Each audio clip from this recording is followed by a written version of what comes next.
So my name's Kim Richardson, and I was born in Johannesburg, South Africa, and lived there from 1964 until 1976, and then moved to Cape Town, South Africa.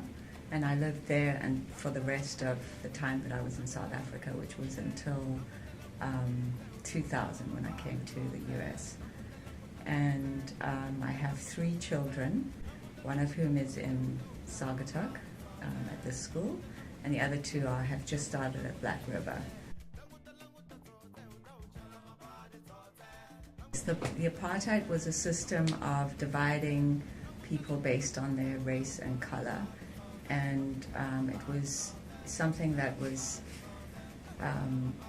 instituted in South Africa as a form of ruling black people in South Africa, because the whites were a minority group, and so it was a really violent and unjust system of oppression. I was born in 1964, which was the year that Nelson Mandela was imprisoned. So and he had been imprisoned for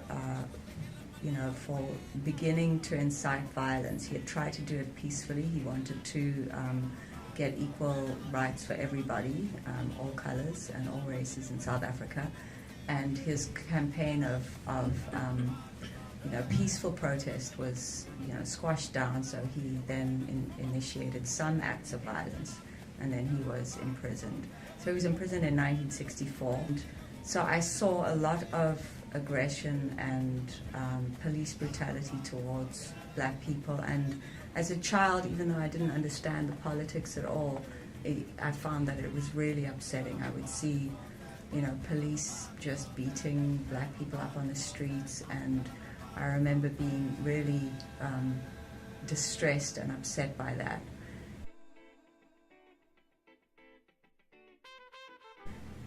In South Africa, we only got television when I was 10, which was, 1976. So I didn't grow up with any television.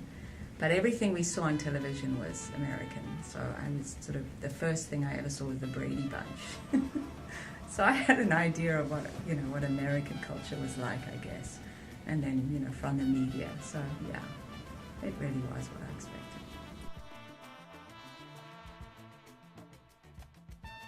The very first time I came here was, to visit my husband, or my ex-husband now, and so that was Chicago. He lived in Chicago, and I noticed just how sprawling and vast it was. It was just huge. It felt to me like huge, just huge amounts of concrete and big, buildings. So parts of Chicago are very sprawling and flat, and the sort of strip mall look, and then parts of Chicago are really beautiful, like at the lake and on Michigan Avenue. So the buildings really amazed me. I really loved that. And then the other thing that I was really I noted was just the amount of food people eat and the waste of food. And I spent my first Halloween here, and I just couldn't believe that people would just get pumpkins and then just throw them away. Because in Africa, you see starvation so much. You see it all the time. You see children who live on the streets who are begging at cars, and that those pumpkins could feed families. And so you never waste anything there. If you don't eat it, somebody will eat it. If you don't need it anymore, somebody will use it. So throwing away stuff, and that I've never really gotten used to.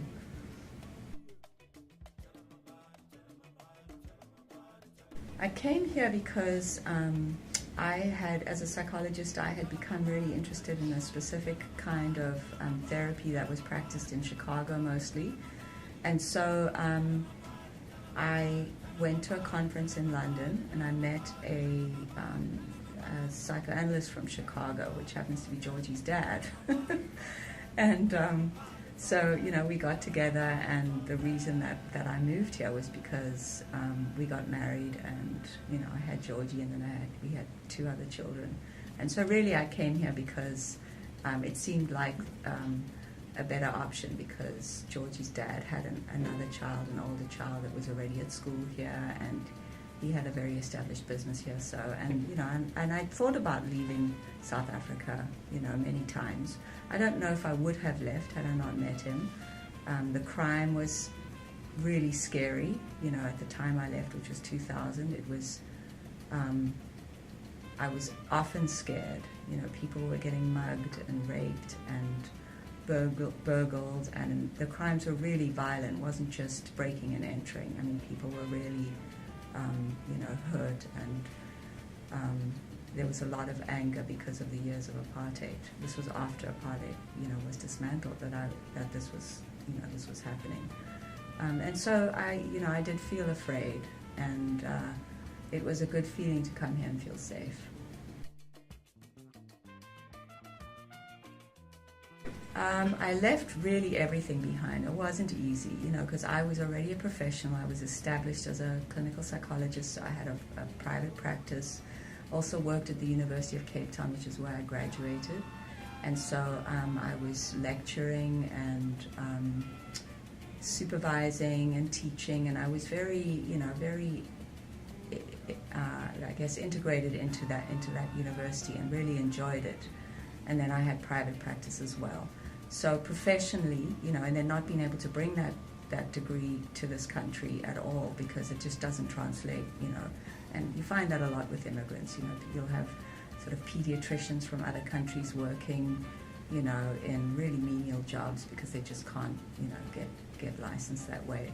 So I left that behind. I left that sort of identity behind. And then my whole, you know, lots of friends from school, you know, lifelong friends. I had friends, you know, since grade school and the beginning of high school, and, you know, I'm still in touch with them, but obviously it's not the same. Because I was able to come in on the basis of marriage to an American. You know, we had to prove obviously that it was a valid marriage. So, you know, having gone through all the legal applications, and they wanted, you know, background checks and police records, and, you know, lots of information about me, fingerprints. I had to have vaccinations, you know, all of that stuff. And then in order to grant me the, what was it called, the green card, which is a permanent resident status. In order to grant me that, we had to go through an interview, and they sort of checked to see whether it was not just a marriage that was a setup, but it was actually a genuine marriage. And I mean, I think at that point Georgie was born, or I was pregnant with her, so I mean, they clearly realized that, you know, it wasn't just a convenient marriage to get a green card. So, and then, so I did that, and then in 2008, just before the Obama elections, I was able to become a citizen. So, and then to do that, I had to go through a whole test of, you know, civics and understanding the history of this country and everything. And, you know, they had to check that I was still married and all that kind of thing. And so it was pretty cool, actually, because I became a citizen just in time to vote, and ended up having voted for, you know, the first African president of South Africa in 1994, which was Nelson Mandela. I voted for him, and then I voted for Obama, who was the first black president of America. So that was a pretty cool thing to have done that in two countries. All my childhood memories from South Africa, my favorite ones have to do with nature, because Africa is such a beautiful continent in terms of wildlife and nature. And South African childhoods, and it may not just be because of South Africa, maybe it was just the time that I grew up in, but we were allowed a lot of freedom. My parents kind of didn't know where we were, and we ran around barefoot, and we played in rivers, and we climbed trees, and we, you know, played on rocks and all of that kind of thing. And then also spent a lot of time going to what they call game reserves, which are, you know, big wildlife parks where game is free. You know, there are no fences or anything. It just is exactly as, you know, it would be in the wild. I mean, the Kruger National Park is the game park that I lived close by to, and I used to go there with my dad and my grandmother a lot. And so that was beautiful, you know, having fires outside, and then in high school going camping with friends on the beach, and there was not the kind of you could really just camp anywhere. You could just set up your tent anywhere and go camping, and make a fire and just have fun, and just go surfing or whatever. So I think nature is my best memory. I never feel like I'm not African or South African. I'm always that. But I also know that when I go back there, I also feel like I'm a little bit American too. So it's not just easy to go back and just take up the same, because you get used to different things. I mean, America has a lot of good things going for it, and Amazon buying technology, that kind of thing. You sort of, my friends don't have the same high-tech stuff. It's just not the same, and so I enjoy that. It's sort of it's nice, and I guess I probably wouldn't want to live with the uncertainty.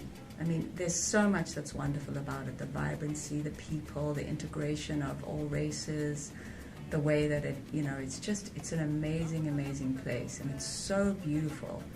But it's very uncertain in terms of the future, and and it's violent. It's really violent. So it's not violent enough to stop me going to visit, but living there, I don't think I'd want to.